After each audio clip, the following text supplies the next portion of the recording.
So this is our Accessible Tutorials team. Please welcome them, and they'll give their presentation now.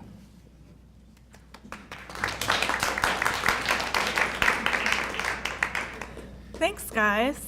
So I'm Lorelei Rutledge, and with me is Carrie Rogers-Whitehead and Jacob Reed. Jacob and I are at the University of Utah, and Carrie is at the Salt Lake County Public Library. So we're going to talk about our progress on the project that's working or that's doing ILEAD accessible tutorials. Right now, we've mostly focused on specific areas of our project, but we're also going to give you kind of an overview of our learning process. So first, we're going to talk about kind of what happened with our team, how we've changed kind of over time, our initial plan versus our current plan, the learning opportunities we had, project benefits and outcomes, and our future plans. So as most of you know, we started out with a team of 5. Not pictured on here was our University of Utah colleague, Kate Holvett. She took a job in the United Arab Emirates shortly before the first intersession began and was replaced by Aaron Wimmer on the bottom left.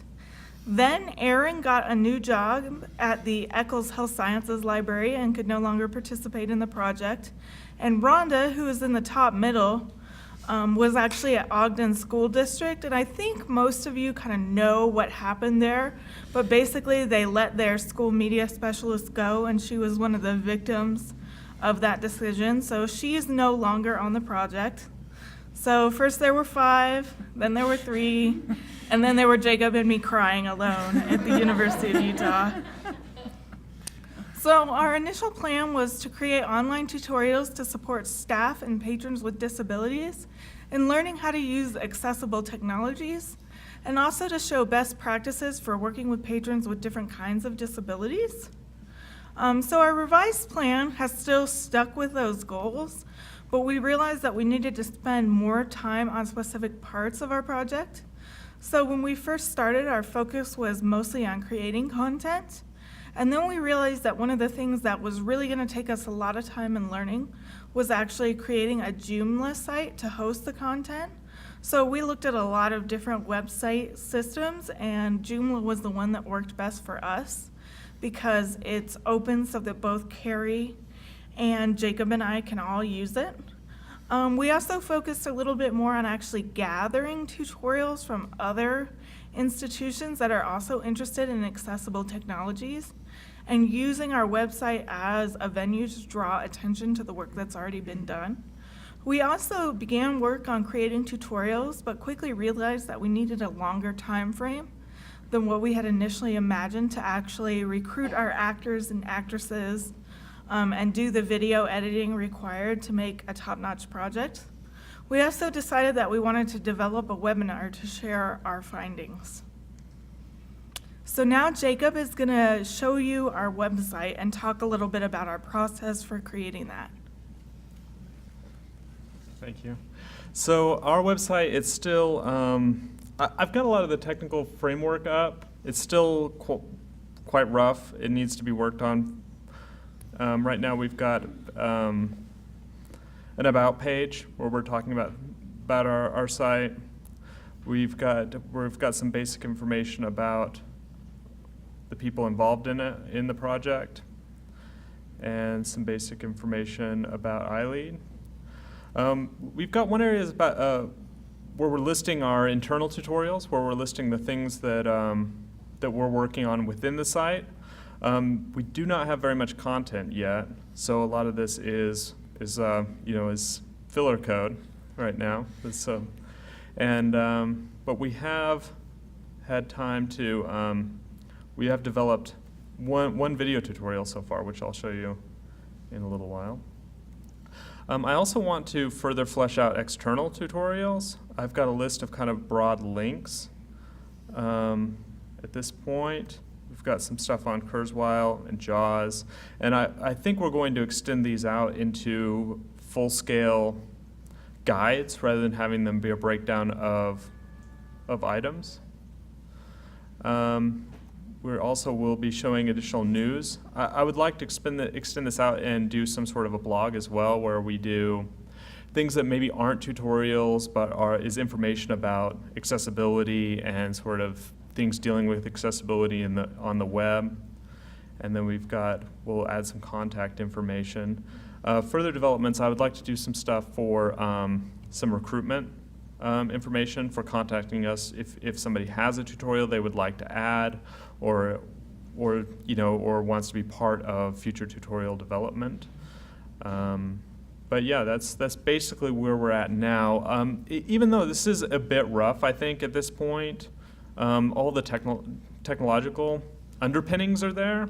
All the stuff isn't pretty but takes a lot of time has been fleshed out, which I think is good. I think that we should be able to further develop this.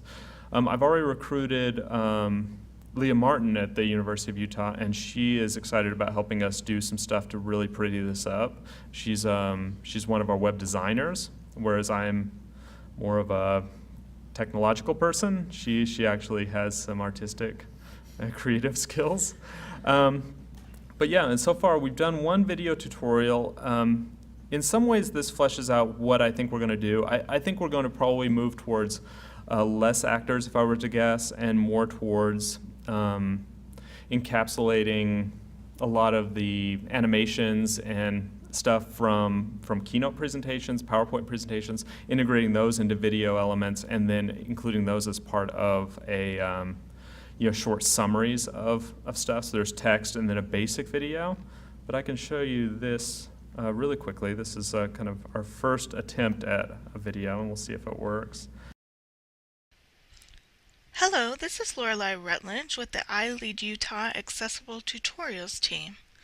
The following tutorial will discuss best practices for working with patrons with visual impairments in libraries.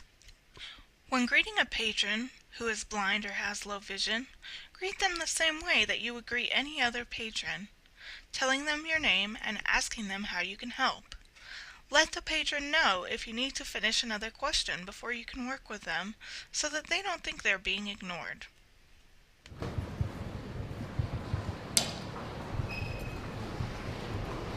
Hello, my name's Warren. Can I help you? Sure. I was wondering if you could show me where I can use a computer which have JAWS and other accessibility Oh, sure. for visually impaired Let people. me just grab the key to accessibility room. If you need to move to get something for the patron, let them know that you're stepping away from them. If you're coming around the desk to walk with a patron, let him or her know where you're going. Would you like me to take your arm? Yeah, because I don't have a third hand. When you're directing a patron, tell the patron what direction and how far away the area they want to find is. You can also direct using clock directions. For example, the restroom is about 15 away at 3 o'clock. Also, ask the patron if he or she would like you to take his or her elbow before you touch them. Do not touch a patron without permission. Okay, can you please help me to make sure the computer's on, Yes. JAWS up, and the internet is available? If the patron does not ask first, ask if he or she would like you to make sure that any specific software programs are open or devices are plugged in. Also, make sure that you know what accessible technology is available to your patrons in case they have questions. You see? There's a seat right here. All right, let me move my cart. Thank you.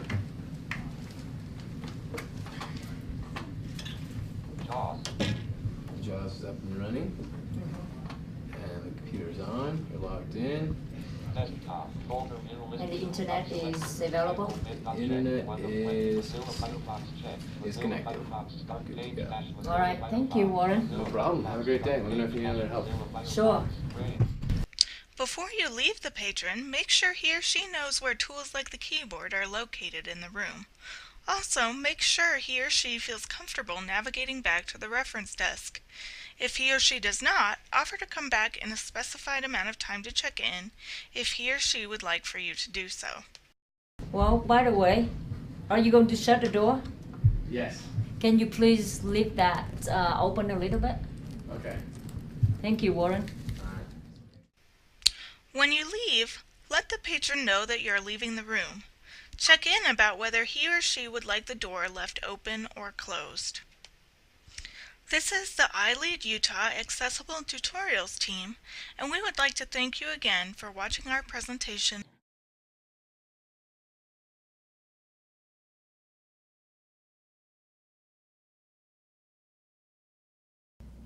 But anyway, yeah, so I think we're going to try to do, thanks, do a few more things like that. I think one thing we learned is that trying to actually get people and coordinating scenes is time-consuming and difficult. Getting proper audio set up during those situations is very difficult. And so I think the sort of tutorials that have that scope might be limited to some degree, which was a lesson learned. I think we also learned how to properly caption, stuff like that. It was a good experience so far. But yeah, I think we're well on our way. Yeah, we've got some content, and we're looking forward to moving forward.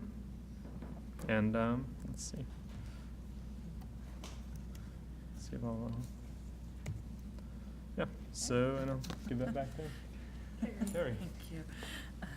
So as Lorelei mentioned, we had a lot of changes in our group, changing jobs, new responsibilities that we had, people leaving, and as Lorelei writes here, and this stuff happens.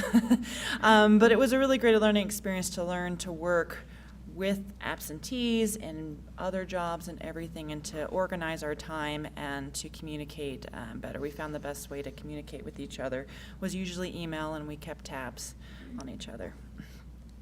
So we all had competing priorities, like you all have a day job, and Rhonda as a media specialist couldn't get substitutes, which was hard, and we all had difficulty getting time off work, and working in the different libraries around. We had, in the beginning, Ogden, Salt Lake City, and down further west in the county all represented, so it can be very hard to meet when you're all in disparate places, just probably like the bookmore people feel. So, but we did learn, even though there were competing priorities, we always kept it in mind, and we always checked up on each other, and sometimes it was just like, how are things going? And Colleen was great with that. She would nudge us a little bit, and we got it moving. We'll have a lot more of that after the project's done as we flesh out our website. So Rhonda gave us these names. Jacob's our tech guy, and Rhonda's the school librarian, and Aaron was our marketing person, and had some great ideas on marketing. And Lorelei did some wonderful things on accessible tools, working with the hearing and visually impaired, and I was the autism expert. And that's further some of the places that we're going to flesh out our website due to lots of questions from other staff and patrons about that particular subject. We all have our names, and as you guys, like the emotional intelligence, you kind of all have your strengths, you all have our weaknesses, and we learned a lot about our strengths and weaknesses in our group. I was the focuser, maybe when cute cat videos came up and people were losing their concentration, to kind of put it back there, because when you have a long-term project or you're working there for hours after hours, it can be very hard to be on tap. Our Rhonda was the cheerleader. She was a very positive. She always had optimism about our project, and we do miss her optimism very much. Aaron got a lot of stuff done with the grants. We ran into some bureaucratic barriers with grants, and Aaron was great in helping us with that. Lorelei was great on keeping us on task and giving deadlines and setting goals, and Jacob is just, he's very easygoing. He's the calmer in our group. So it was a great experience, not in just making this project, but learning to work with this disparate personalities and finding out what our strengths are, and working with those strengths in our group. Funding, as I mentioned briefly before, was an issue. It takes more time than we realize. That was another takeaway. There's usually a few layers that it has to go through, and sometimes people are out of town or they don't get the information. So one thing that we've learned is we will a lot more time to get more money, and we will spend it sooner. That was one of our takeaways. But besides the takeaways and learning teamwork and learning organization and learning how budgetary processes worked, we learned a lot of stuff. I did not know much about the JAWS and other types of accessible technologies. Jacob enlightened us all about CMS and web design, and we are grateful for that. We are really excited about some of the project benefits that we can share what we've learned to other patrons. And we really see this website as something that's going to stand when we've maybe all changed jobs or all left, that it'll still be there, and this resource can be used not just for Utah but for other patrons. We hope that as we learned through what tools and customer service tips, we hope those tools and tips can be used in other libraries too, and that is one of our goals. We learned about our long-term goals. When you have an 8-month project, it can be hard to keep the momentum going. You know, get all excited at first, and then everyday life steps in. You know, you have other projects, you have other things that come up. So our takeaway is just giving extra time and being more proactive with getting our work done. And one particular thing I can say is I've loved the networking part of ILEAD and getting to know other librarians. We came from public school and academic librarians, so we learned a lot about each other.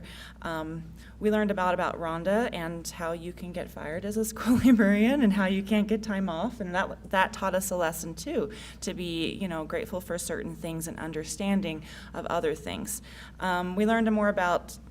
I learned more about the accessible tools and technology, and the rest of them learned more about public library patrons, because we have similar patrons, but there are differences. So we need to learn how to serve all of our patrons in school, public, and academic librarians, and there's different kind of tools and tips and things that we need to focus on as we did that. As I mentioned before, website, platforms, protocol, and learning about disabilities were other things that we learned. And as Jacob mentioned, we're currently gathering a selection of good tutorials. We're also gathering some great resources in the community. There are a number of great Utah-based websites that have all sorts of wonderful resources, free stuff. The Autism Council of Utah, the Utah Parent Center, are just to name a few that have some really great resources that we plan to collaborate. On this project, we worked with Easter Seals, which is a nonprofit that serves patrons from young ages to adulthood with disabilities. They were a consultant on this project, and they were a really great tool for learning how to frame our tutorials. We have a better idea of how to present the information, and they gave us some wonderful resources too. We hope to meet other librarians with similar interests. When we were talking as a group, we found that it was a common theme, like how do I serve this patron? How do I address maybe behavioral issues that I don't understand? How do I make the library a place for everyone? And so we hope to continue with that and cope with our changes in our team, because there still will be changes and there still will be projects over our head, and we need to learn to continue to adjust that. And so our future plans right now are to continue working to create tutorials, to update and moderate the Joomla site, and to continue developing our webinar content. So our first presentation will be to Weber County Library staff on November 11th. So we're really looking forward to doing that and also scheduling additional presentations. And we'd like to thank everybody that helped us, both at Utah State Library, Utah Library Association, and other organizations. I think I speak for all of us when I say we had a great time and we learned a lot. So thank you, and we're happy to take questions.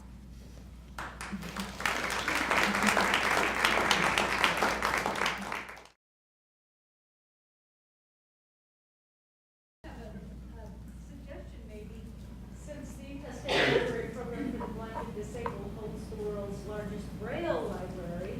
Could we get maybe a bug someplace with it? Absolutely. Yeah, we're still working on links. What's your next project going to be? What do you have next tutorial idea? Yeah, so Carrie is working on a tutorial for working with children with autism, and our tutorial is working with patrons with physical disabilities. We have an actor in place for that, but it's taking him some time. He's a PhD candidate, and so it's taking him some time to actually get to the library to be able to film it.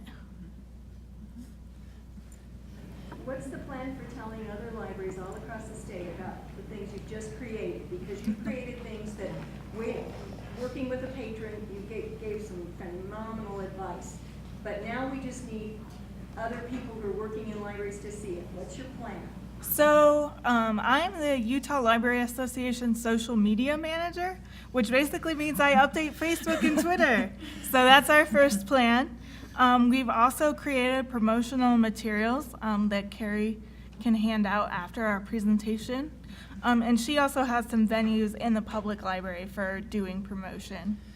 Yeah, what we're doing at Weber County is a customer service-based presentation about how to serve, in general, patrons with disabilities. We're hoping as that presentation goes on, there might be more. That's an in-person one.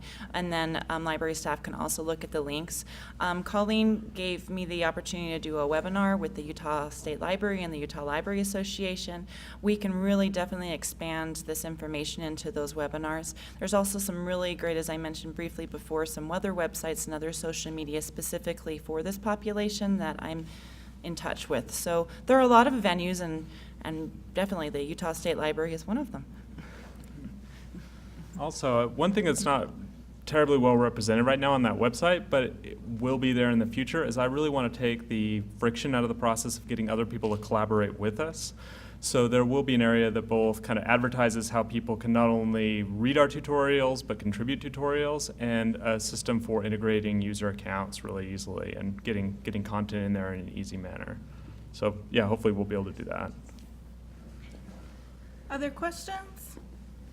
Here and there I get requests for somebody to come and speak to a library group on how to help somebody who has a disability at their library. Do you feel like any of you three would be enough content experts that you could, if I told you, hey, this library's interested in that, do you think you would be enough of a, would you feel comfortable enough to do that kind of Yeah, I think we all can. Jacob's area of interest that more has to do with accessible web design. I hope I'm not speaking out of turn. That's correct, right? Yeah, well, and just applications that can be used for accessibility purposes, like JAWS. Yeah, so tech stuff is probably better for him, but I think all of us feel comfortable enough to be able to serve in that role. And if you'd like to invite us, we would love to come. So just a plug there. All right. Those should be going around, and you should all have our contact information, but if you don't, please let us know and we'll sign the back of it so you can get in touch with us. Thank you so much.